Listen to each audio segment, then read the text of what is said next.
പ്രിയപ്പെട്ട കണ്ണാടി ഗ്രാമനിവാസികളെ, ആരോടും പറയാനാവാതെ ഉള്ളിയൊതുക്കിക്കൊണ്ട് നടക്കുന്ന നിങ്ങളുടെ വേദന തിരിച്ചറിഞ്ഞ് കണ്ണാടി യുവജന കലാവേദി ഏർപ്പെടുത്തിയിട്ടുള്ള വൻപിച്ച മൂലക്കുരു ചികിത്സാ ക്യാമ്പിലേക്ക് ഏവരെയും സ്വാഗതം ചെയ്യുന്നു. കണ്ണാടി ഗ്രാമപഞ്ചായത്തിലെ യുവജന കലാസമിതിയുടെ ആഭിമുഖ്യത്തിൽ നടത്തുന്ന ഈ ക്യാമ്പിലേക്ക് എല്ലാവരെയും ഹാർദവമായി ക്ഷണിച്ചുകൊള്ളുന്നു. ഒറ്റമൂലി പ്രയോഗത്താൽ അനേകം ആളുകളുടെ അസുഖം മാറ്റിയ സാക്ഷാൽ അട്ടപ്പാടി അനേകം വൈദ്യർ ഏതാനും നിമിഷങ്ങൾക്കുള്ളിൽ തന്നെ ഇവിടെ എത്തിച്ചേരുന്നതാണ്. ഈ സുവർണാവസരം പാഴാക്കാതിരിക്കൂ. കടന്നു വരൂ.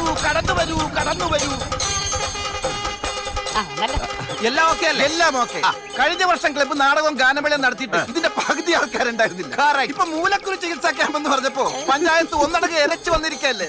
എനിക്കൊരു സംശയമുണ്ട്. ഈ മൂലക്കുരുവല്ല എണ്ണക്കുരുവായിട്ട് അങ്ങനെ പ്രഖ്യാപിച്ചാലോ? കഷ്ടോടാതെ ഇത്രയും കസേരയും വാടകയ്ക്ക് എടുത്തിട്ട് ഒരാൾ പോലും ഇരിക്കുന്നുമില്ല.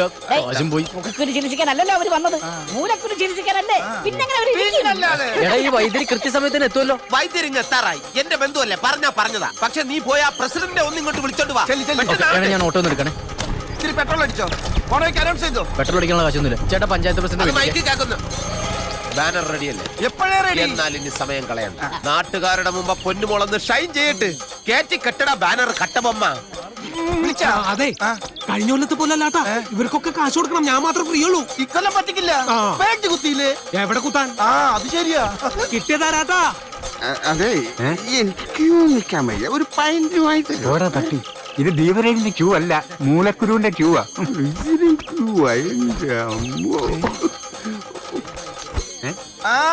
മൂടിപ്പതച്ച് നിന്നാ ഞാൻ അറിയില്ല എന്ന് കരുതിയല്ലേ? അപ്പൊ ആശാനം ഉണ്ടല്ലോ ഇതിന്റെ അസുഖം. വെറുതെ അല്ല കടയിൽ വെച്ച് എന്നോട് ചൂടാവണത്. നാണം കെടുത്തല്ലേ നായിന്റെ മോനെ. ഷേവ് ചെയ്തിട്ട് വന്നൂടായിരുന്നോ? ഇതിന് ഷേവ് ചെയ്യണം. അയ്യേ, ഞാൻ മുഖം ഷേവ് ചെയ്യണ കാര്യമാണ് പറഞ്ഞത്.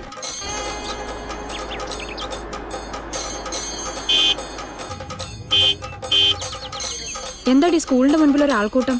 ഇന്നലെ യുവജന ക്ലബിന്റെ മെഡിക്കൽ ക്യാമ്പ്.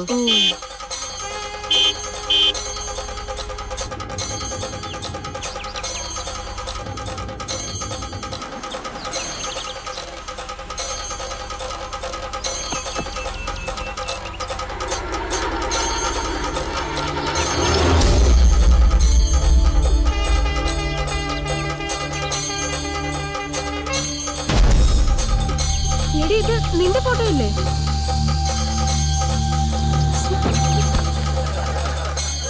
മൂലക്കുരുവിന്റെ സ്പോൺസർ വന്നിട്ടില്ല.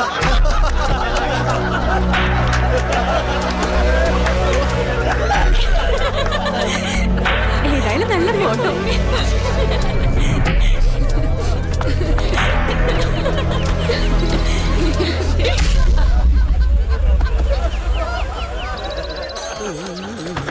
അയ്യോ, എന്നോട് ഇത്ര ബഹുമാനം കാണിക്കണ്ട. ഞാൻ ചിലപ്പോ വഷളായി പോവും. ഇരുന്നോളൂ. അത് നിന്നോടുള്ള ബഹുമാനം കൊണ്ടല്ല, അവർക്ക് അസുഖമുള്ളത് കൊണ്ടാ. അത് ഞാൻ അറിഞ്ഞിരുന്നില്ല. ബുദ്ധിമുട്ടുണ്ടെങ്കിൽ നിന്നോളൂ. ഗ്ലാമറിനൊന്നും ഒരു കുറവുമില്ല. എന്നാലും എല്ലാത്തിന്റെ ബാക്ക് പഞ്ചറാണല്ലേ. അത് ശരി. അപ്പൊ നിങ്ങൾക്കുണ്ടല്ലേ ഈ അസുഖം? ചുമ്മാതല്ല ബുള്ളറ്റ് എടുത്ത് ഉരുട്ടിക്കൊണ്ട് പോകുന്നത്. ഓടിച്ചോണ്ട് പോവാൻ വയ്യല്ലേ? കള്ള നാണിക്കേണ്ട കാര്യമൊന്നുമില്ല. ഇടേ വൈദ്യരെത്തി. കട്ടബൊമ്മ സരസഭ പെട്ടെന്ന് മാല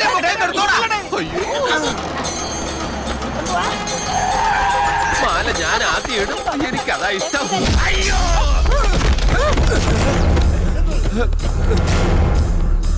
നിന്റെ ഒരു മെഡിക്കൽ ക്യാമ്പ്.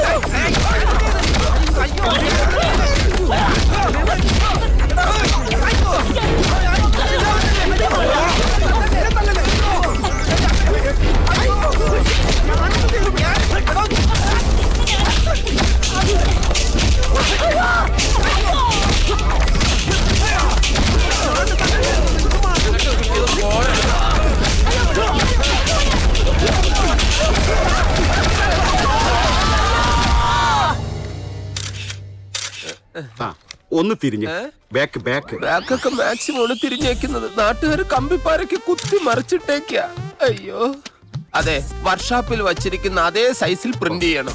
അതിന്റെ സൈഡിലായിട്ട് പൊളിഞ്ഞ ഏതെങ്കിലും ബൈക്കിന്റെ ഫോട്ടോയും കൂടെ വെച്ചോ. അടി കിട്ടിയതാണെന്ന് ആരും അറിയണ്ട. ആക്സിഡന്റ് ആണെന്ന് കരുതിക്കോളും. എനിക്ക് ഗിന്നസ് ബുക്കിൽ കയറാനുള്ളതാ. ഫോട്ടോഗ്രാഫറെ, വിരോധമില്ലെങ്കിൽ എന്റെ ചന്തി എടുത്ത് ഒന്ന് കട്ടിലെറിഞ്ഞേക്കൂ. മുഴുവൻ പ്ലാസ്റ്റർ ഇട്ടോണ്ട. അയ്യോ, മതി. അയ്യോ, ഒരു ഫോട്ടോ വേണ്ട. എന്റെ ഫോട്ടോ എടുക്കണ്ട. പത്രത്തിലെങ്ങാനും വന്ന കടം വാങ്ങിയവരെല്ലാരും കൂടി വന്ന് എന്റെ 16 അടിയന്തരം നടത്തും. കോട്ട് സൂട്ട് ഇട്ട് നടക്കുന്ന പല മാന്യന്മാർക്കും മൂലക്കുരുവിന്റെ അസുഖം ഉണ്ടെന്ന് ഇന്നല്ലേ എനിക്ക് മനസ്സിലായത്.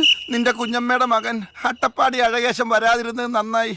അതെന്താ? വന്നിരുന്നെങ്കിൽ പൊട്ടക്കണ്ണനായിട്ട് തിരിച്ചു പോകേണ്ടി വന്നേനെ. അമ്മാതിരി അടിയല്ലേ അവന്മാരടിച്ചത്. അടി പിന്നെ സഹിക്കാം. വന്ന രോഗികളെല്ലാം കൂടെ എന്നെ പിടിച്ച് നിർത്തിയിട്ട് ചികിത്സിക്കാൻ വന്ന വൈദ്യൻ എവിടെയാടാന്ന് എന്നോട് ചോദിച്ചു. ഞാൻ കണ്ടില്ല എന്ന് പറഞ്ഞതും എന്റെ നേരെ എല്ലാ രോഗികളും കൂടെ ചന്തിയും പൊക്കി കാണിച്ചിട്ട് എന്നാ നീ ചികിത്സിക്കടാ നായിന്റെ മോനെ എന്നും പറഞ്ഞോണ്ടിരുന്ന ഇപ്പായിരുന്നു. പിന്നെ എനിക്കൊന്നും ഓർമ്മയില്ല. ബോധം വന്നപ്പോ ദാ കണ്ടില്ലേ സ്വിഫ്റ്റ് കാറിന്റെ ബാക്ക് പോലെ ആയി.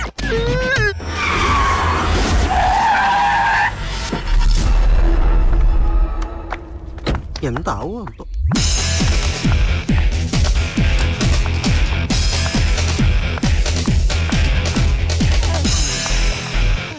ഓ വന്നല്ല രാക്ഷസി. ഞാൻ വിചാരിച്ചത്രയും ഡാമേജ് ഒന്നും പറ്റിയിട്ടില്ലല്ലോ. വിചാരിച്ചത് എത്രയാണാവോ? സരസപ്പം പെറ്റിടക്കുവാണോടാ? അതേടാ പെറ്റിടക്കുവാ. കുട്ടി ആണാണാ പെണ്ണാണെന്ന് നോക്കണാ. ഈ കിടപ്പ് കുറച്ചു നാളത്തേക്ക് കൂടി നീട്ടിക്കിട്ടാൻ ഞാൻ ഒന്നുകൂടി സ്പോൺസർ ചെയ്യണോ? എനിക്കിതൊന്നും പുത്തരിയല്ല, പക്ഷെ ഇവന്മാർക്ക് ഇത് ഇച്ചിരി കൂടി പോയി. സെക്രട്ടറി ഇവിടെ ഉണ്ടായിരുന്നോ? രക്ഷപ്പെട്ട് കളഞ്ഞല്ലേ? എന്തായാലും ഇത് കുറച്ച് കൂടി പോയി പൊന്നു. അവരൊരു തമാശ കാണിച്ചതല്ലേ, അതിന് ഇത്ര വേണമായിരുന്നോ? ഓഹോ, തമാശയായിരുന്നല്ലേ? എന്നാ ഞാനും ഒരു തമാശ കാണിച്ചു എന്ന് കരുതിയാ മതി. ഇനി എന്നോട് ഇതുപോലെ തമാശ കാണിച്ചാ കളി പഠിപ്പിക്കുന്നു. സത്യം പറ, എന്റെ ഫോട്ടോ എവിടുന്നാ കിട്ടിയത്? എനിക്കറിയില്ല. കണ്ടുപിടിച്ചോളാം ഞാൻ. ചെലപ്പാ ദേ ഫോട്ടോയുടെ കാര്യത്തിൽ എന്നെ ഒറ്റ കൊടുക്കരുത്. ജോലി ഉണ്ടെങ്കിലേ വല്ലപ്പോഴേ ലീവ് എടുക്കാൻ പറ്റുള്ളൂ, ഒന്നിച്ച് കൂടാൻ പറ്റുള്ളൂ. ചെല്ലപ്പാ ദേ വരുന്നു. അതെ, ഈ ഫുഡ് കഴിച്ചിട്ട് ഗുളിക കഴിക്കാൻ പറഞ്ഞു. ഗുളിക വേണമെങ്കിൽ ഞാൻ കഴിക്കാം സിസ്റ്റർ. ആഹാരം എന്നെ കൊന്നാലും ഞാൻ കഴിക്കില്ല. അതെന്താ? ആഹാരം കഴിച്ചാൽ എനിക്ക് വയറ്റിൽ നോണമെങ്കിൽ പിന്നെ ഞാൻ എന്ത് ചെയ്യും? എല്ലാം അടച്ചു വച്ചേക്കല്ലേ ദ്രോഹികൾ.